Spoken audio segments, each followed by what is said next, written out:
Good morning from Panhandle Outdoors, America's only daily outdoor TV show. Your source for fishing, hunting, and information for folks who enjoy the great outdoors. Now sit back, relax. It's Panhandle Outdoors. Good morning, folks. Welcome to Panhandle Outdoors. I'm Winston Chester. I'm glad you're here this morning. Got a big show lined up. Special guest in the studio. But first, our weather brought to us by Haney Technical Center at the corner of Baldwin and Highway 77. We're looking at a high of 59, a low of 49. The water temperature is back up to 67 degrees.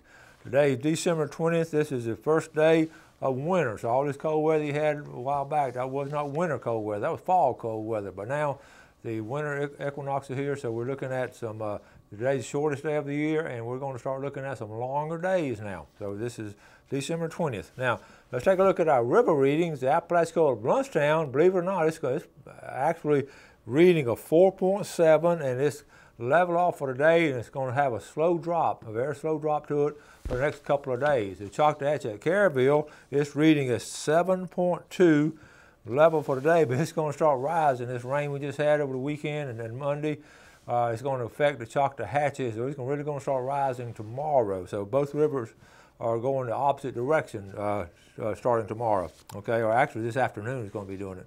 All right, let's take a look at our tide chart brought to us by Kent Forest Lawn Funeral Home and Cemetery.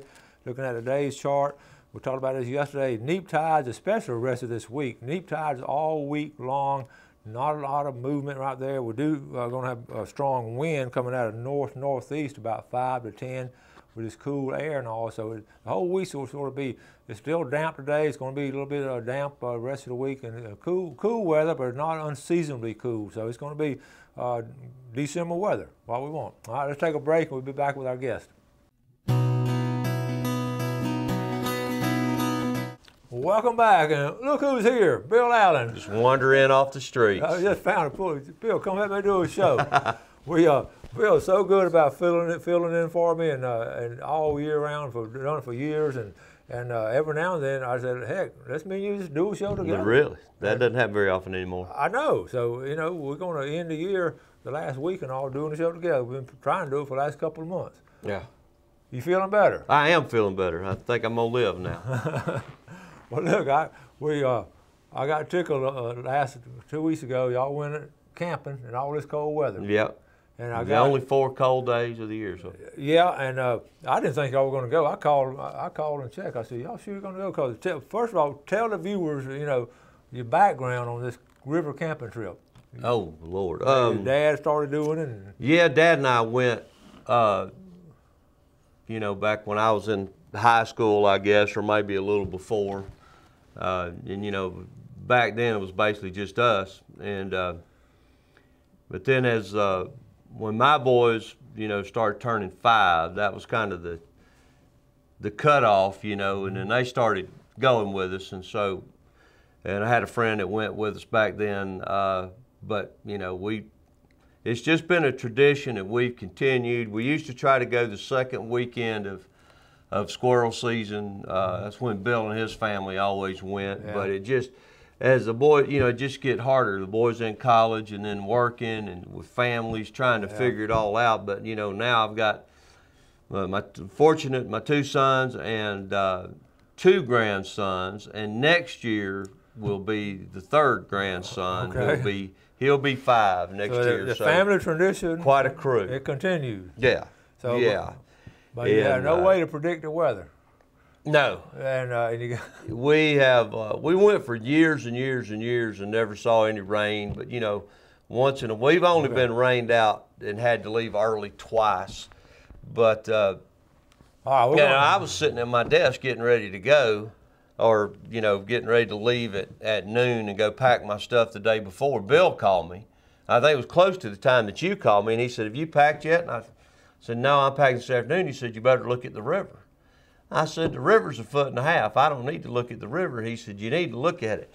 And I called you, or you called me, and I looked, and it was supposed to, with all that rain we finally got north of here, it was supposed to go to 13.7 and stay that way for 4 days and then start falling. Well, at 11 feet, it's questionable to find any place to actually camp. Yeah. But at 13, it's out of the question, at the lower end there. So, you know, I started scrambling around and looking, and Dalton and I, my youngest son, he was watching it from his work. But, you know, I guess the plan was that they were going to have the gates wide open, but they decided to shut them. And, you know, the water really never, it came up a little bit, but it was perfect conditions down there. Okay, all right, so we went into Howard's Creek and went straight on down to Bierman's. Yeah, that's been what we've done. You know, we load everything onto the 2 boats now and run down. Right. And sometimes we have to still make another trip, but we go down into Bierman's, and usually there's 3 or 4, well, more than that, but 3 or 4 places that we like to camp. And the place right there on the point, once you get in where it splits, is nice and high and dry. And you know, there's some tables already there. Yeah. So, you know, the boys kind of like to stay. It's wide open. They can shoot out there and pretty much run free. This is primitive camping now. We don't have any water and shower down there. So this Yeah, is well, river camping. This is back. Well, let's look at some pictures. Talk about this first picture right here. This is your tent right here. That's the massive tents that I've had to buy over the last 2 or 3 years, but they keep expanding. And they do. We keep getting more. We're gonna have to breakout session here pretty soon. But yeah, that's on that point there when you run down Bierman's and it splits the deadhead side and then on down.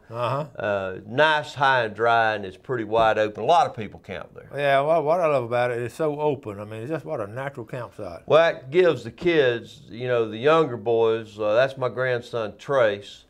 That gives them an opportunity to, you know, kind of wander halfway unsupervised, you know, to let them ease around there a little bit. But and I don't guess y'all brought in electronic games, did you? No.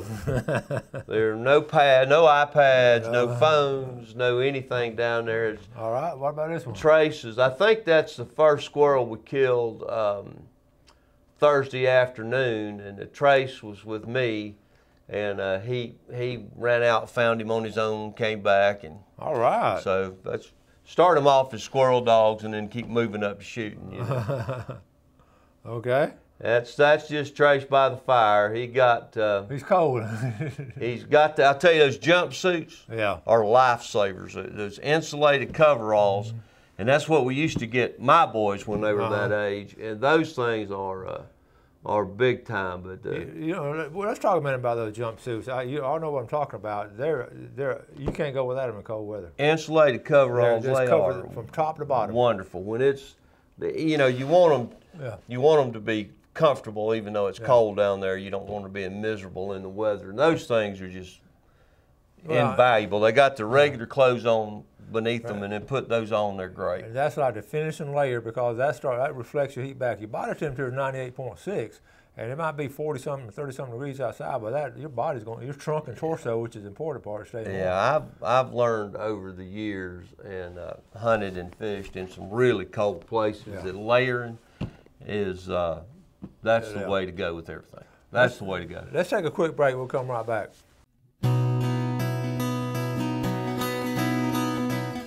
Welcome back. Glad you're with us this morning. Sitting with Bill Allen, a good friend, and he's talking about taking the boys down and the grandboys down on the river on an annual camping, squirrel hunting, catfishing trip. Yeah, a little bit of everything. All right, let's finish up on these pictures. Yeah, that's Trace again after that first afternoon, I think, or first morning that we hunted together with some of the squirrels that he collected.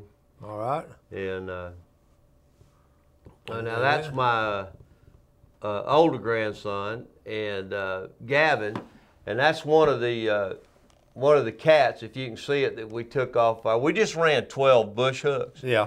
And the boys really loved doing that. And you know, 12 bush hooks, I did them right there by where we camped, so that I just don't want to be running around that river all over the place at night with the boys in there. And so that's Dalton's boat, but that's a pretty nice cat that we got. We got 6 off of running those 12 bush hooks just twice. Here's another one. Yeah. So y'all were down there. You went down there on a Thursday and came back on a Sunday. Was that? Yeah. Was that your schedule? So yeah. You caught your own food and. Well, we ate pretty good. Yeah. We ate real good. Those catfish were fine. Yeah, there's some of the They're just playing around. Yeah, and you see some of the targets we got set up out there. So that's some of the practice area for them. Yep. And that's Dalton. My younger son's out there with them shooting. So this is what we encourage people to do, and getting down on the river. Free camping, you don't have to pay anything. Well, you don't pay anything for the spot. By the time you feed that many people and do all that, it's not really free. And target practice. And that's trace. Yeah, so. So you see all the things. And that's what we do. Is you see on those sticks, we buy those clay targets. Yeah. They're biodegradable. And they bust. So the kids like to see them bust, and then we'll take some and they'll go put them across the river and stick them up. So we can all do the 22s and that kind of thing. Well, I know y'all had a good time. I wasn't worried about you, but I was concerned the boys were gonna get cold, but y'all had them wrapped up. Yeah, Donna makes sure that they got everything they need, I can promise you. But it was, it was cold first thing in the morning, and we did have some wind blowing, but they've got, one of the things that we do, at Christmas is we buy them the sleeping bags and those kind of things. So they've got some pretty good bags that they keep. They sleep pretty good. That's what we encourage. We talk about encouraging people to do that. This is what we call primitive camping, and we've all done it all our lives, and some of us still do it. And the thing about it, you got to take your own cooker. Well, that's the same thing we do in the mountains. Yeah, I heard your resolutions about fly fishing more. I'm assuming you meant in the mountains as well, right? Exactly. We're going to do that. Have we got a date for that yet? Dalton will email out he usually sends the initial email out, but it'll be late March, early April, or in April, sometime like that. It'd be cool up there then, won't it? Yeah, it gets pretty cool up there at night in those mountains. But getting back to the river, I want to talk about what you did, just a plethora of things, the squirrel hunting and all, but the catfishing, setting out the bush hooks. We always talk about the bait. Way back in the day, it was catawba worms and earthworms, and then ivory soap. But the bait has evolved for catfishing with the trot lines and bush hooks. So tell us about what you're using now. All I did, well, the best thing, and I got what I know about this from Bill. He and his dad did it his whole life, but and that's when I first started doing it 40-something years ago with them. But crawfish seem to do the best, and Bill's got a drag, and when there's water in the ditches, of course we haven't had that in a long time, you can drag those things out. And we were considerable younger, we'd stop on the way down there and drag for an hour and a half and get all we needed. We were laughing the other day, now we make sure that one of our sons is with us at all times. But I used the old, I was only going to run 10 or 12 lines, so I used the old blood bait that you can get, anywhere, kind of a hard thumb-sized pellet, and you really need some of those disposable rubber gloves because that stuff stinks. But that's what we used. You can kind of, if you're careful with it, and circle hooks nowadays. Is run it all the way through so that the bait's up on the shaft, that hook's kind of exposed, and boy, when they come up there and put the bite on it, they get hooked most of the time. How long was your line? How deep did you get? I put a lead on it just by simple. You're just using twine. I'll throw a knot in it on either side of the lead so that it doesn't move around, and leave about 6 or 8 inches below that. But then I varied it from from being 8 or 10 inches under the water to being, a couple of feet under the water, depends on where it is. And I always like to find a limb, and there's plenty of them out there that's alive, that's got some bounce to it.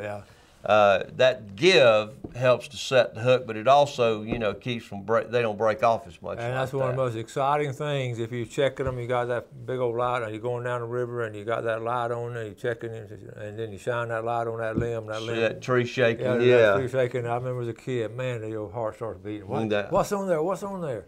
So that's the other thing. Eels, which were Bill's dad's great enemy. He hated those things more than anything. But some mudfish occasionally. But we got lucky this time. We pulled 6 really nice cats off of 12 that We ran them twice, of course, but that's good. You know, I was talking about bait. Boys had a ball. I wonder if anybody using, you know, we're talking about the fish bites that I fish with for the pompano and all those fish bites, those strips. They've got to work. They've got to. I wonder if anybody's using those now. And you know, I thought about that the other day when I was in the store trying to pick something up. Yeah. I've used that blood bait pretty effectively. Yeah. You know, but as far as soap, Bill and I have laughed about that 1,000 times. We've used all we ever did was put ivory soap in the river. We never caught anything. We never get them to stay on, but we'd hear all the stories about it. Everybody caught them on ivory soap. I can't prove it. Well, we laughed about that too. That was sort of, I think somebody just pulled the wool over our eyes because they so-and-so caught, that mean they caught them on ivory soap. I heard that all People started using them, and it was funny because we never caught much on them either. And we never could keep one on long enough. And it would slip off and all. Yeah. That's funny. All right, we're going to take our final break, come back and talk about what we're going to plan on doing this coming year in Panhandle Outdoors. All right, welcome back. Let's take a look at our fishing game time for today. We're looking at today 5:30 a.m. I'm sorry, that's 5:18 to 7:18, and to this afternoon 5:41 to 7:41. And don't forget, we got to give away some stuff. But listen, I got a couple of pictures here that I promise we're going to show. First one here is Sail Cat. This is James Thomas sitting this in fishing Panama City. That's one of the biggest sail cats I've seen. Bill, that's a huge one, isn't it? Yeah, it is. They say those are good to eat. That's what they say. You can't prove it by me. Matt Kohler. Matt, all he does now is duck hunter. He's one of those heavy-duty duck hunters. He goes almost every day, but he's had good luck here. Good job, Matt Kohler. I got to read this story right here. I want to read the story and show you the picture. Hey, Coach, my daughter went with me yesterday afternoon and got this nice 9-point. We had a coyote come through around 4:30. He had a nice standoff with a doe. I tried to get Savannah to shoot the coyote, but she wouldn't. The coyote left, and I'm glad she didn't shoot him. This 9-point came in 20 minutes later, and you can see how it all turned out. Savannah is a junior up at Bozeman, and she's my #1 hunting buddy. That's great. Merry Christmas to you and your crew, Darren Parker. And look at Savannah. Look at that nice. Folks, look at that. That's fine right there. Now, if she knew better, Daddy wanted to shoot that coyote, but Savannah didn't. Isn't that a great story? That is a great story. Big old smile. I'm afraid I'd have shot that coyote too and been done with it. Thank you, Darren, for sending that and sending that story with it. All these pictures are so much better when you got a little story like that. I would have shot the coyote too. Yeah. And one more, talking about the ladies are dominating hunting season. Rhonda Masters at Bear Creek Hunting Club. They've had a good year so far. This is Missy Gore, and they run with dogs up there. Good job, Missy. So we got, you know, on a daily basis, we get some good pictures in, okay? Now, Bill, 2017, right around the corner, buddy. What we going to do? Well, you know, as you said, the first thing on my schedule and Greg Brudnicki's is to get us down to Appalach, if this, you know, and try to catch some of those trout that, you know. And we usually do it, you know, in late by December, now, January. you know, but you get into, looks like it's going to be colder, you know, the first part of the year, and of course that's bitter running down through there and getting that, but it's well worth it, you know. You've been, but that's something that's always a high priority for me, and starting to plan that fly fishing trip. And who else going with us this year? It may be a huge crew now, Who you else? know. Yeah, in the spring, I think, you know, I'm at a little bit of an advantage. I can kind of work my own schedule, so I can go those couple of trips a year without a problem. I can do that now, too. I keep hearing that. We can do that now. Nope. You know, but between my two brother-in-laws and their sons and son-in-law, and then a couple of cousins who, those boys and my boys are all about the same age and kind of have been very close. I'm really proud to say, but what I tell you we had last year, 10 or 11? 10, 11 people. All right. And which we're probably going to have that number coming in the springs. I think that's what they've decided to do, is try to just focus on making one trip, which personally I think is great. You know, the more the better. Cliff and I do a majority of the cooking, but you know, I've got a pretty good setup for the cooking situation now. So. Well, the only thing about it, we just got to catch a lot of fish to feed us. It puts a little more pressure on catching some fish, but so far we've never failed to have it. And we only, yeah, I do the same thing up there as I do here. We fish, and when we get enough to eat, we eat fish on Saturday night. We're usually there 4 days. Yeah. So if we catch them the first day, fine. then we catch and release the rest of the time. Yeah. But sometimes we don't catch them till Saturday afternoon and have enough to eat. But and the cool thing about this, the time I went, the history of it too. Your dad fished there as a kid, and that same river, little river system, little creeks and all. yeah, That's my cool. dad has a record trout that came out of there. Over 7-pound native rainbow, a brown trout that he caught out of there. That's amazing. Was recognized with at Field and Stream. I think I showed you some of those medals and things, but he was an outstanding fly fisherman. He grew up in the mountains. But yeah, I fished there, you know, when I was young and into high school with Dad. And Cliff and I, my brother-in-law, that comes down here all the time and fishes, we started going, I don't know, about 12 or 13 years ago now. Yeah. And we've made it twice a year pretty much without missing spring and fall. What over the years, is spring or fall better? Is this according to the weather? It's just hard to tell. Springtime usually is as that water starts to, you know, warm a little bit and the sun gets on the creek better and warms it up. Yeah. I think we've probably caught, you know, bigger fish then. Cliff and I had a couple of really extraordinary falls, though, where we hiked and went above the waterfalls up there and caught nothing but natural native brook trout up there. Now, I'm not going to miss any more of these trips. I'm looking forward to it. And big thing, too, of course, we're going to run out of time. You got to come back on because we got scalloping coming up and all kind of other stuff. Well, I mean, now we're only in the first part of the year. I know. So one thing too, we're talking about the Fish and Game Commissions up in those areas. A lot of all through the Carolinas and Tennessee and all, they stock them too. So there is a stocking schedule for all those streams. Snowbird, big snowbird that we fish still supports, you know, natural growth and native fish, but they do supplement that, and they put out a schedule as to when they do it. Yeah.